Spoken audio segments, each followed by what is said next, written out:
سیدنا ابو ہریرہ رضی اللہ عنہ سے مروی ہے کہ رسول اللہ صلی اللہ علیہ وسلم نے فرمایا، زیادہ تر پیشاب کی وجہ سے عذاب قبر ہوتا ہے۔ حدیث نمبر 3325، مسند احمد۔ سیدہ ام مبشر رضی اللہ عنہ کہتی ہیں، رسول اللہ صلی اللہ علیہ وسلم میرے پاس تشریف لائے جبکہ میں بنو نجار کے باغات میں سے ایک باغ میں تھی۔ اس باغ میں کچھ قبریں بھی تھیں۔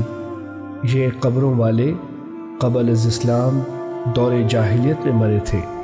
آپ نے ان کو عذاب دیے جانے کی آوازیں سنی، چنانچہ آپ یہ فرماتے ہوئے نکل گئے، تم عذاب قبر سے اللہ کی پناہ مانگا کرو۔ میں نے عرض کیا، اے اللہ کے رسول، کیا ان لوگوں کو قبروں میں عذاب ہو رہا ہے؟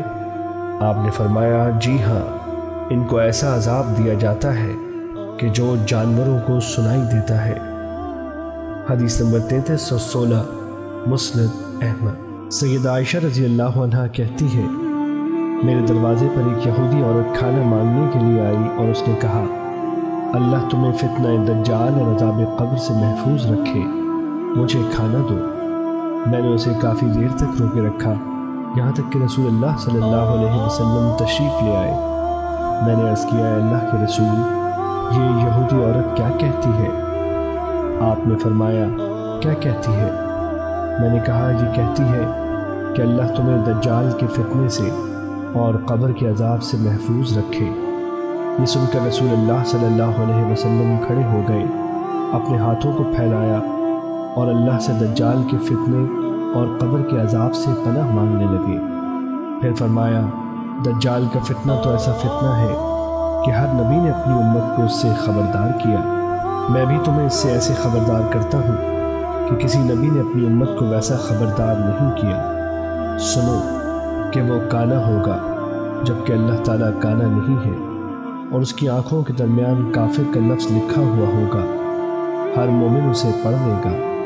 رہا مسئلہ فتنہ قبر کا، تو اس میں تو میرے بارے میں بھی تمہیں آزمایا جائے گا اور میرے متعلق تم سے سوال کیا جائے گا۔ جب مرنے والا آدمی نیک ہوتا ہے تو اسے قبر میں اس حال میں بٹھایا جاتا ہے کہ اس پر گھبراہٹ اور پریشانی کے کوئی آثار نہیں ہوتے۔ اس سے پوچھا جاتا ہے، تم کس دین پر تھے؟ وہ کہتا ہے، میں اسلام پر تھا۔ پھر اس سے پوچھا جاتا ہے، تمہارے درمیان جس ہستی کو مبعوث کیا گیا وہ کون ہے؟ وہ جواب دیتا ہے، وہ اللہ کے رسول محمد صلی اللہ علیہ وسلم ہے۔ وہ اللہ کی طرف سے ہمارے پاس واضح دلائل لے کر تشریف لائے تھے اور ہم نے ان کی تصدیق کی۔ اس کے بعد اس کے لیے جہنم کی طرف ایک سوراخ کھول دیا جاتا ہے اور وہ دیکھتا ہے کہ جہنم کا بعض حصہ بعض کو کھا رہا ہے۔ اس سے کہا جاتا ہے، اس چیز کی طرف دیکھو کہ اللہ تعالیٰ نے جس سے تمہیں بچا لیا ہے، ادھر دیکھو۔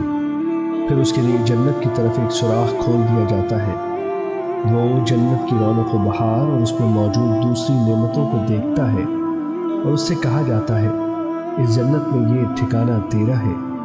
دراصل بات یہ ہے کہ تم دنیا میں یقین پر جیے، اسی پر فوت ہوئے اور اسی پر انشاءاللہ اٹھائے جاؤ گے۔ اور اگر وہ میت برا ہوا تو اسے قبر میں بٹھا دیا جاتا ہے۔ وہ بہت گھبرایا ہوا اور بہت زیادہ خوف زدہ ہوتا ہے۔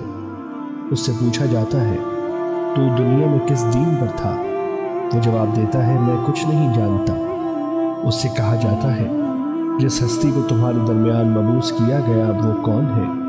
وہ کہتا ہے، میں نے لوگوں کو جو کہتے ہوئے سنا، میں نے بھی وہی کچھ کہہ دیا تھا، اب تو مجھے کسی چیز کا علم نہیں ہے۔ اس کے بعد اس کے لیے جنت کی طرف ایک شگاف کھول دیا جاتا ہے۔ وہ اس کی رونقوں اور اس کی نعمتوں کو دیکھتا ہے اور اس سے کہا جاتا ہے، اس چیز کی طرف دیکھ جو اللہ تعالیٰ نے تجھ سے پھیر لی ہے۔ اتنے میں جہنم کی طرف سے ایک سوراخ کھول دیا جاتا ہے۔ وہ اس کی طرف دیکھتا ہے کہ اس کا بعض کو کھا رہا ہوتا ہے۔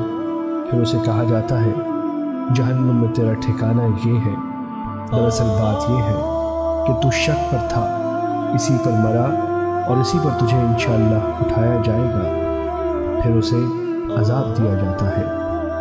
حدیث نمبر 3302، مسند احمد۔ سیدنا جابر بن عبداللہ رضی اللہ عنہما کا بیان ہے، جب سعد بن معاذ رضی اللہ عنہ کا انتقال ہوا، ہم رسول اللہ صلی اللہ علیہ وسلم کی معیت میں گئے۔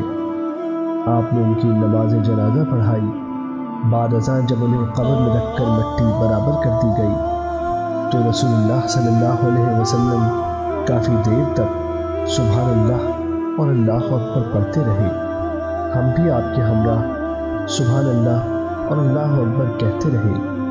عرض کیا گیا، یا رسول اللہ، اس موقع پر سبحان اللہ اور اللہ اکبر کہنے کی کیا وجہ تھی؟ فرمایا، اس صالح بندے پر اس کی قبر تنگ ہو گئی تھی، یہاں تک کہ اللہ تعالیٰ نے اسے فراخ کر دیا۔ حدیث نمبر 3329، مسند احمد۔ سیدہ عائشہ رضی اللہ عنہا سے مروی ہے کہ نبی کریم صلی اللہ علیہ وسلم نے فرمایا، بے شک قبر کا دبوچنا ہوتا ہے، اور اگر کوئی اس سے نجات پا سکتا ہوتا تو وہ سعد بن معاذ ہوتا۔ حدیث نمبر 3330، مسند احمد۔